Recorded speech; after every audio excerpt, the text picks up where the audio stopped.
What is going on, everyone? Yu-Gi-Oh here, and we are back with another video. Today, after teasing the White Aura engine as a viable strategy in Ice Barrier, we finally have our refined first iteration of the White Aura Ice Barrier deck list.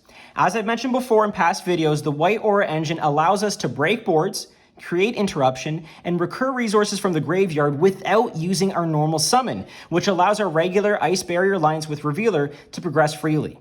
Additionally, the White Aura engine increases the Synchro ceiling of the deck by giving us free access to Synchro 6, 8, and 10 options, which allows us to construct boards that can navigate a variety of interruptions and insulate our plays from cards like Regeki or Evenly Matched. That being said, like many top contending decks of the format, this deck does have trouble with Dark Ruler No More, especially when paired with another board breaker. You will see that I have constructed my side deck to help navigate that weakness, and hopefully more water support will arrive that can help address that issue. Without further ado, let's get into the deck profile and break down the packages and the card by card. So, first of all, we'll start with the main deck, obviously, then go into the extra, and then finally the side deck to show you what I'm doing in order to hopefully combat that issue of Dark Ruler No More. But overall, this deck is insanely resilient to interruption and also incredibly consistent given that it's a 45 card deck. You're going to see that a lot of these packages synergize really well with each other and that there's some really cool hidden synergies between cards that maybe you didn't consider in the first place. So hopefully we can open up the conversation and the dialogue to what Ice Barrier could be. So without further ado, like I said, let's get into it. We start off with our main normal summon of the deck. We have 3 Revealer of the Ice Barrier. What can I say? She is the best normal summon of the deck. You want to be normal summoning her. Also, she has a secret effect that people seem to forget about, which is that you can banish her from graveyard in order to pay the cost of a discard for any of your Ice Barrier monsters, in particular her. So on the clapback, if you have a Revealer in graveyard and you get a Mage Send for some reason, search another Revealer and then you're able to go full 1-card combo, not 1.5-card combo with her. This is particularly good in the grind game when you're able to just kind of grind through certain weird game states that you only have 1 card in hand. You happen to get a medallion, you search the Revealer, you have a Revealer in graveyard, and then you can just keep going from there. Sometimes that's all you need. So we play the 3 Revealer, obviously. The fact that she also pitches for cost as well, I'll just mention that, is very useful in this deck. We do take advantage of that fact. You'll see why in just a second, but there's a lot of great utility in that discard for cost. So I know it seems like a bit of a hindrance at times, but I really like it. We're trying to take advantage of it. But again, in the case that you're in a really weird grind game state, you can just banish her from graveyard and away you go. Okay, so we also are playing our 3 Mirror Mage here of the Ice Barrier. This is an absolutely custom card for the deck. It's so good for so many reasons. Obviously, you want to see this in hand. I don't know why people are playing this at 2. I think you should be playing this at 3, especially given how many ways we have to discard in this deck. I think you kind of need to see it at 3, just so that way you can get its search effect off the send. Don't forget that Mirror Mage can also recur banished resources. I see a lot of people forget that, and they're always going into their deck to look for Mirror Mage stuff. Go to your banish zone as well.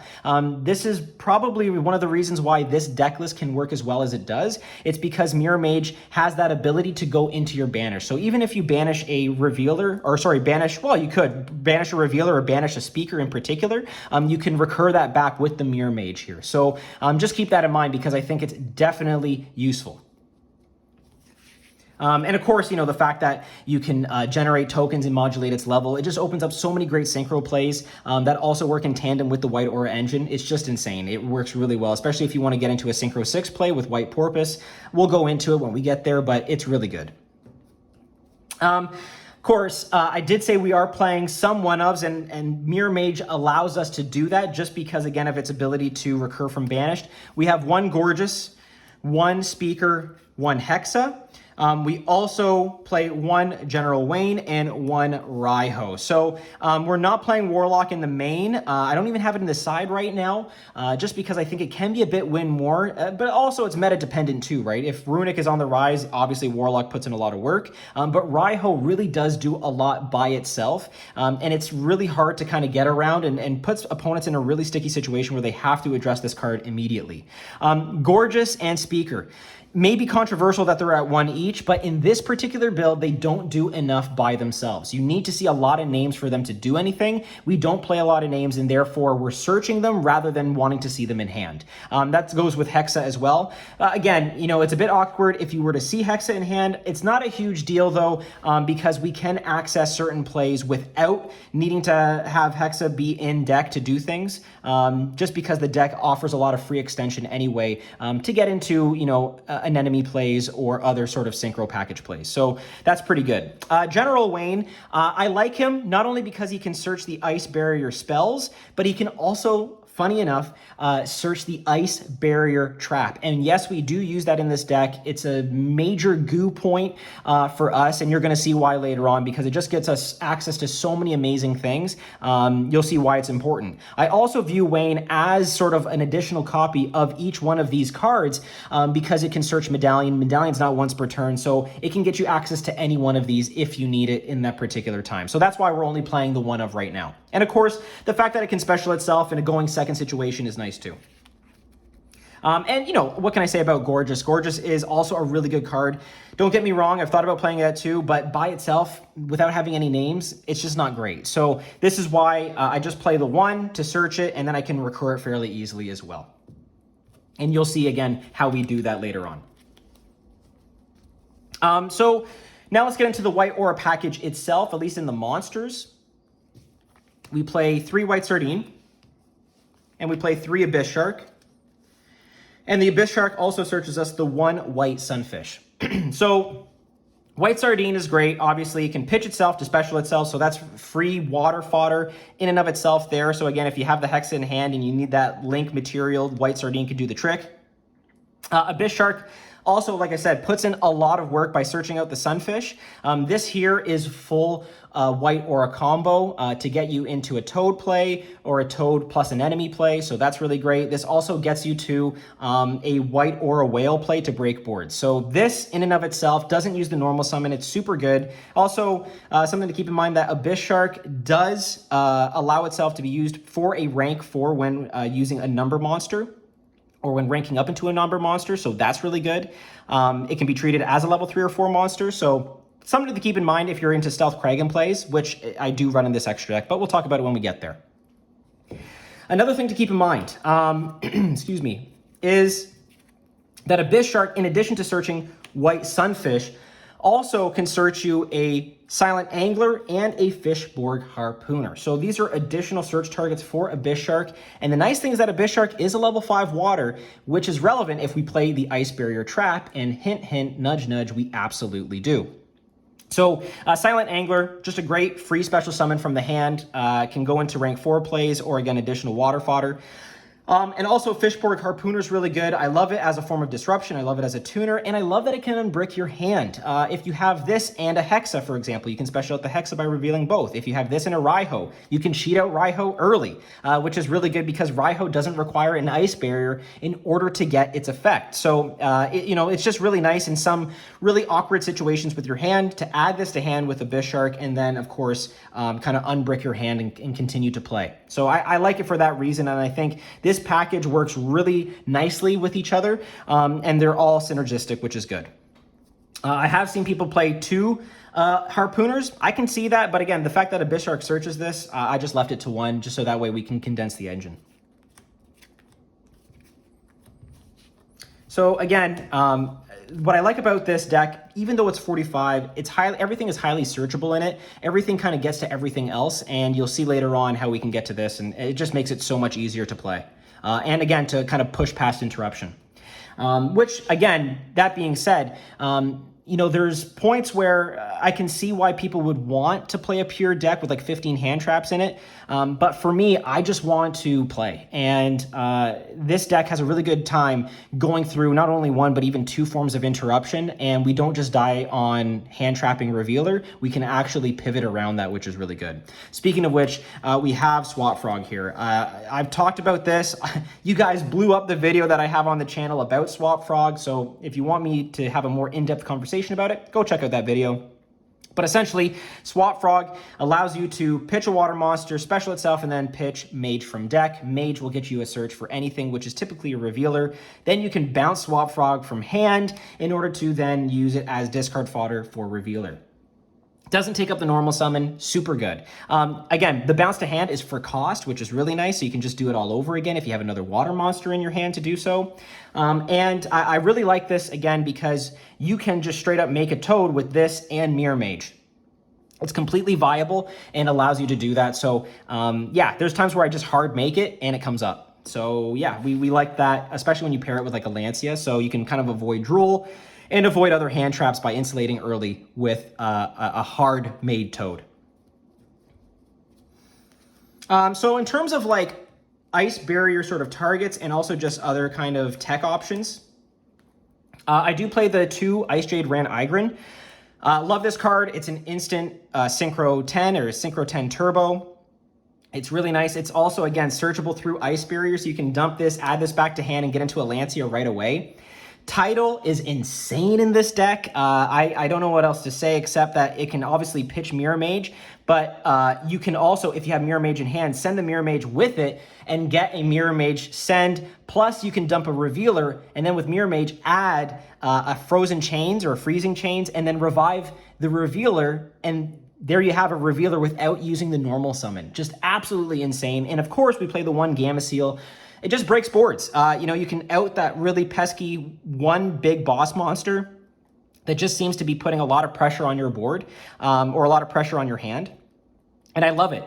You know, so it's really unsuspecting when, again, you go and use Ice Barrier, send the Gamma Seal, add the Gamma Seal, all in one effect, and then they can't do anything because they're getting Gamma Sealed. So really good utility with all of these. Tidal's also insane too in the grind game because you can just banish cards from your graveyard, special it out, and go for damage.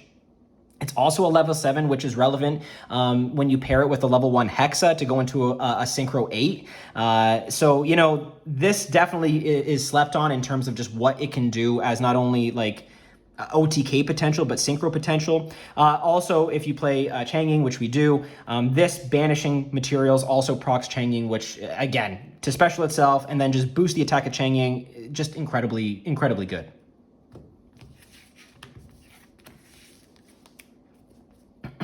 Okay, these are just kind of generic extenders, but they also serve a purpose as well. 2 Silent Sea Nettle. So we play 2 of these cards. Not only is it just free extension, which is really good, but also it gives us the ability to banish itself and then recycle graveyard materials. Now, I do wish that you could draw after recycling, but you can put back up to 3 water monsters in your graveyard back into the deck or extra deck, and you'll see that we play basically just 1-ofs in the extra deck, so this is really good in a grind game situation. And not only can you send this off of like any discard, for example, Ran Igrin or Revealer, but you can also send this through your Tidal. So if you already have Mirror Mage in hand, you send this and the Mirror Mage, then you can send the Silent Sea Nettle to recycle resources if you're in a kind of a weird, precarious position. So in that regard, it's the only reason why we play 1-ofs in the extra deck, because it allows us just to recycle everything that we need. So I really love this card. Was tempted to put it at 3, but 2 seems to be just the right spot for it right now. So that's the monster lineup. Let's get into the spells. So for spells, obviously we play like the best best medallion card. It is the best medallion card. I love this artwork. It looks so cool. But also, again, just the best spell for Ice Barriers. It's a non-once per turn Rhoda that isn't limited. So why not play it, right? So the fact is in your draw 4 combo, you could probably get into this card and then have follow-up for the next turn, which is really nice. Wayne can get you to this, which gets you to another name. So yeah, I just love having this. And like I said, you have so many different ways to get to Revealer in this deck. I mentioned the Tidal play, Mirror Mage, this card. There's just so many ways to kind of access the key starters that you need. Okay, let's keep it moving here. We played just the 1 Freezing Chains. Just good recursion. I just play the 1. Sometimes you need it in a pinch. If you see it in hand, it's always a nice thing. It can be sent off of droplets, which we do play in this deck. And yeah, sometimes it's just a necessary way to recur resources and then just keep pushing from there, depending on where you're at, which I like.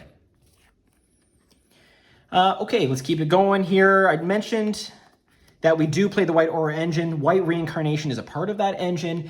We just play the 2. I mentioned in my last video that you could play it at 3. I think 2 is the right number. I don't want to brick too much on this, and I think because of Abyss Shark, we see basically copies of White Sunfish enough as it is anyway, and playing the 3 Sardines is probably good enough. And then this just gives you 2 extra copies of Sardine and Sunfish. So this deck is highly consistent in order to get to that White Aura portion of the build, which I think was kind of lacking when other people were trying out the engine before. They just didn't know how to bridge into it. This is part of that, but then you'll also see in just a second that we do play, which I think is maybe the most important engine in the whole deck, is our Foolish Burial Goods engine. So I'm waiting on the QCRs for the ice barriers right now. Don't hold me to it, but this engine, man, I'm telling you, is just absolutely nutty. It's a starter. It's a board breaker. It fills in the gaps in your hand. It's absolutely insane. So obviously, Foolish Burial Goods, you send the ice barrier trap. Ice barrier banishes itself, and then doing so, you can send a level 5 or higher water monster to your deck and then add it back to hand, or add any water in your graveyard back to hand. So again, this increases the recursive ability of the deck, our ability to recycle resources, and it can be a starter, right? You can send a Ran Igrin, you can send a Title, you can send a Gorgeous, you can send like I said, a Ran Igrin. Like there's so many different things you can do. You can send an Abyss Shark. So let's say you have White Sardine in hand, but you don't have the complementary part of that engine. You don't have a White Reincarnation. That's okay. You can send it with the Ice Barrier card to get Abyss Shark and then extend and play. So there's just so many ways that this kind of engine fulfills what the deck needs. And I think its ability to help crack boards also lends itself to why I'm not playing any hand traps in this build. I'll get into that in just a second when we talk about non-engine, but this, for me, MVP of the deck. I love it. And hey, at worst, it also baits an Ash, so that way your Revealer play is just that much more protected. So for that reason, I kind of love it as a means of just kind of pushing through interruption, creating interruption, or again, starting your plays. So highly, highly recommend this. I've even been tempted to push Foolish Burial Goods to 3 just because I love it that much. But for now, we're on the 2 and the 2. And again, if you have the Ice Barrier trap in hand, like on-field effect is actually pretty insane, and it's won me some duels unsuspectingly, right? When attack is declared involving your opponent's monster, change the opponent's monster attack to 0, negate its effects permanently, and it cannot change its battle position. That is so good in a simplified game state. And then it sends itself to graveyard in order to further like extend an OTK afterwards. So the clapback ability is super good. And like I said, you know, you can set it, or you can use the Title play to get Revealer on board. And if you have Ice Barrier in hand, use Revealer effect, pitch the Ice Barrier, and away you go. You have more extension plays. So there's just so much to love about this. Again, especially because it can search out Abyss Shark, it can search out Gorgeous, it can search out any kind of piece that you need in order to make that final end board piece. Cannot praise this engine enough. So yeah, that's the goo, quote unquote, of this build. Apologies for using the term, but for me, this engine just does so much, and I don't know if I would change it for anything else. That's why I'm getting the QCRs.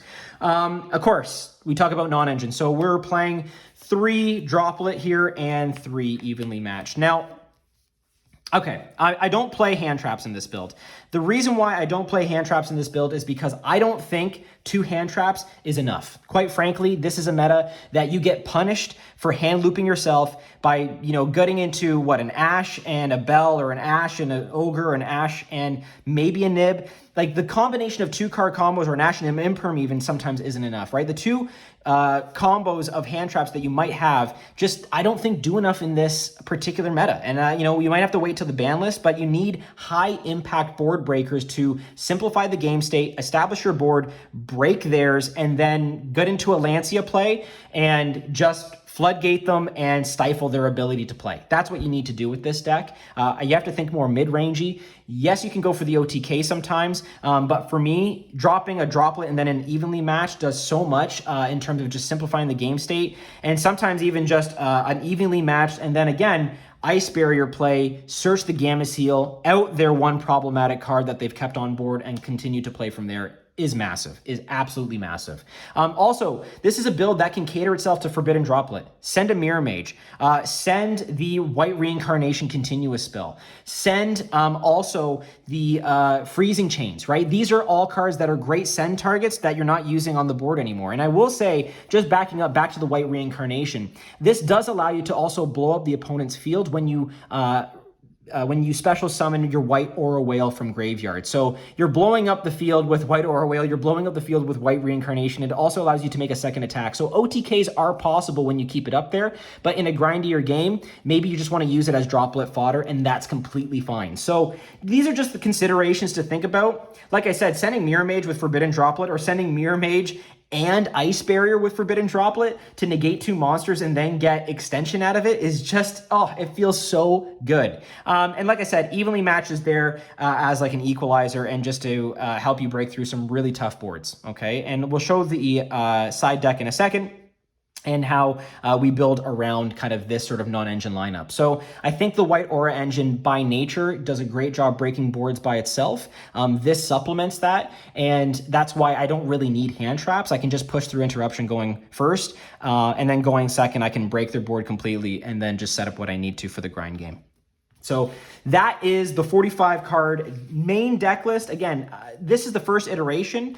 This could change post ban list. I expect it to change post ban list. I don't know what they're going to hit or how hard they're going to hit it, but we'll see what it looks like, and then we'll go from there. But for now, I like where the deck is at. 45 cards is really good. It helps us dodge some of the awkward one-ups that we have in the deck, but it also opens up the ability to see a lot of consistency cards, and everything, like I said, is searchable through the Foolish Burial Goods package. So yeah, that's what we're doing.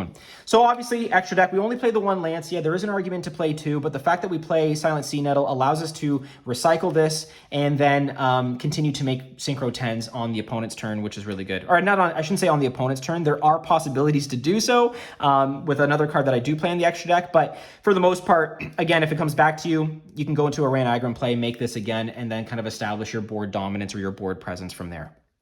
The fact that this card not only specials twice is just insane, but also that it floats you into a Trish 0, which then floats you into an OG Trish.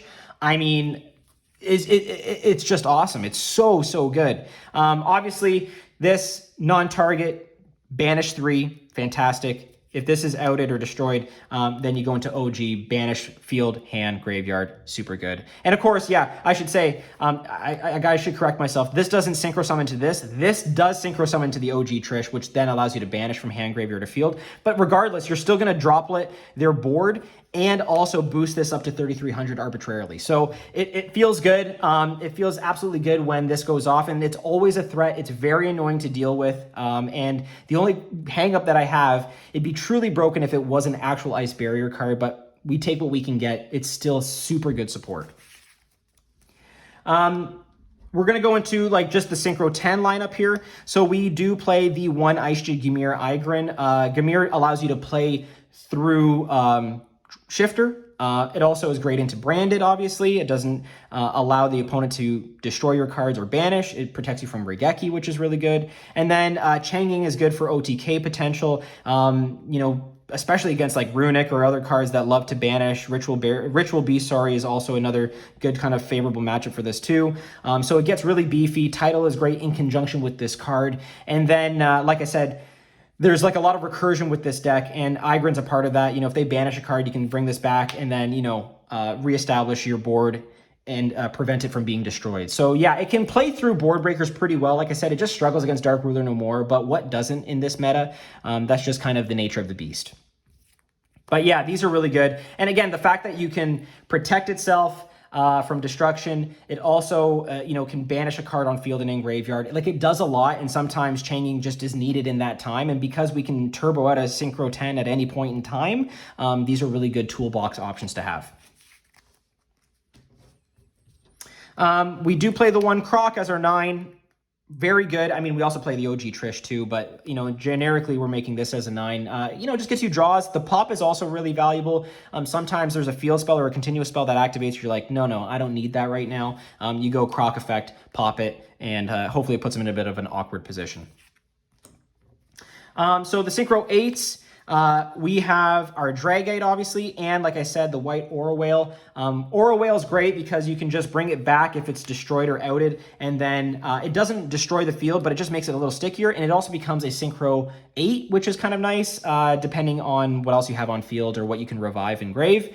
Dragite, sorry, it's Spell and Trap Negate. You can also Excavate, but that hardly comes up. But the Spell and Trap Negate is really useful, and it's definitely not unusual to have a board that contains a Dragite, a Toad, and even an Aggron, a Ran Aggron like a Gamir. So like that really helps a lot. And like I said, sometimes I just go into Whale off of the White Aura engine, break their board, and then play afterwards, and then OTK. So it's come up quite a bit, and I do like the two in conjunction with each other. Okay, so Synchro 6s now. So in terms of Synchro 6s, we of course play the Coral Dragon. You kind of need to for the draw 4 play. But we also play the White Aura Porpoise. I find myself sometimes going into the Porpoise more, simply because if I have a White Sardine in hand and I need to pitch it using Revealer, I can bring it back with White Porpoise and go into a Dragite. Because again, when the White Sardine is summoned from graveyard, it turns itself into a tuner, or a tuna, sorry, had to. Same with White Sunfish, they turn themselves into tuners. So you can go to a Synchro 10 or into a Synchro 8 play, which is great. So this in and of itself can bridge into our Ice Barrier lines by getting into a Lancia, or again, you can go and just add more to your board to insulate it further from disruption. So yeah, I really like Porpoise. The fact also is that you can not only revive just the one Sardine, but if you have two Sardines in grave, you can revive both of them. And then again, either go into like a Synchro 10 or a Synchro 8 and then have an extra level 2 on board to make either more Synchro plays or just more discard fodder for your droplet. So yeah, I kind of like it for that reason. Okay. So we play the one Christian Quandax. You know, sometimes the Synchro on your opponent's turn does come up. What I'll do sometimes is I'll leave this on board and then through Lancia revive either a Speaker or a Revealer. Usually it's going to be the Revealer. And then on the opponent's either battle phase or main phase, or at the end of their main phase, I'll Synchro into White Aura Dragon using this and the other level 4 and then just completely destroy their board, which is really funny. So that does come up and it's very unsuspecting. So sometimes we leave it up, but most times we're overlaying this and Sunfish to get into our Bahama Shark to get into our Totally Awesome. So yeah, there's some utility value in this. It's pretty easy to get into a Synchro 4 with the White Aura engine. So, you know, it's just an option, allows us to be a little bit more toolboxy with our decisions. Okay, we'll just get into our Xyz plays. Stealth Kragan, you can make this with Abyss Shark in any level 4. It invalidates Tenpai completely because it turns them all into water. You can pop one of their monsters, and then you also can burn them for half their attack, which helps in time. So you do have a time card in this deck if you need it, which is kind of nice. But really, it's just to help us through D-Barrier if we get D-Barriered. Shark, you know what it does. It gets you to Totally Awesome.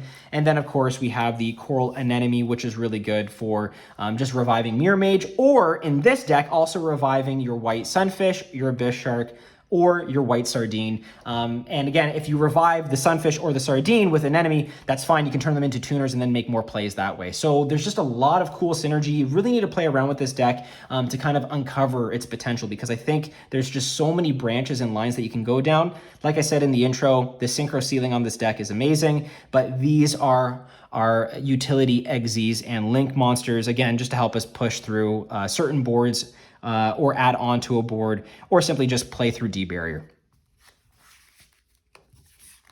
Okay, let's get into the side deck. Like I said, I'm not going to lie to you. This deck does lose to Dark Lunar Moor. Obviously, Medium of the Ice Barrier doesn't help with that, but we do play the one if you are up against a trap deck. Yes, they can activate one trap or one spell, and that one trap or spell might be just an insane power card, but the fact that it doesn't need another Ice Barrier on board is why I like it, so I'm just trying that out now. You can change that to whatever you need depending on your meta or locals environment, and I will say that this side deck is catered to a locals environment, so whatever you want, put it in there. I'm just showing you maybe some tech ideas that you can use for your own. Okay, like I said, it dies to Dark Ruler. What do? Well, we play Trivy Karma and Vanadium Reframing and 3 Solemn Judgments. That's it. That's all I can do. That's the best I can do because Water does not have an in-archetype counter trap as far as I know. If we do, great. Let me know in the comments below. Why do we play this package here? Because we're on the Foolish Burial Goods package. Send Trivy Karma, banish yourself, get the reframing. There you go, right? We control a synchro, and therefore we're able to, negate Dark Ruler no more. That's my thinking. Whether you see it or not, hey, it is what it is, right? Like sometimes you just don't see the engine or the non-engine that you put in your deck. That's just the way it goes. But that's the best that I can do right now in order to counter the Dark Ruler no more problem. And it is a problem because all of our interactions are really hung up in the monsters themselves. And so you just need some form of interaction either in back row or in hand. This is what I came up with. Yeah, this sucks going into time, but like I said, we don't really have another option.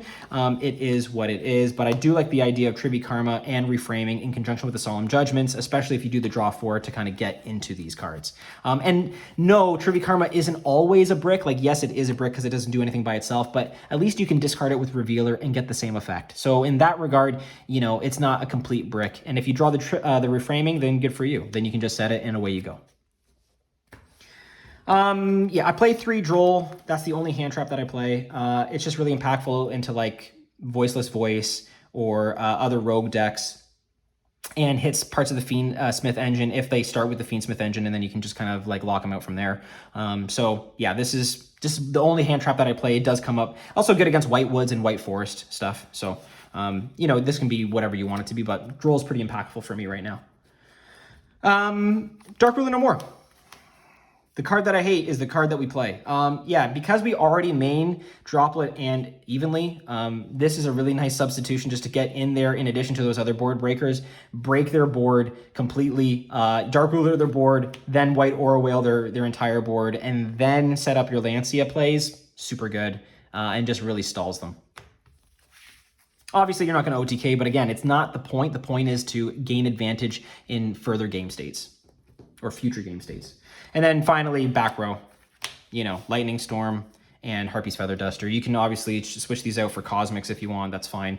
But I like Lightning Storm just for its versatility, and then Feather Duster is Feather Duster. It's just very good. So that is the side, and that is the deck profile overall.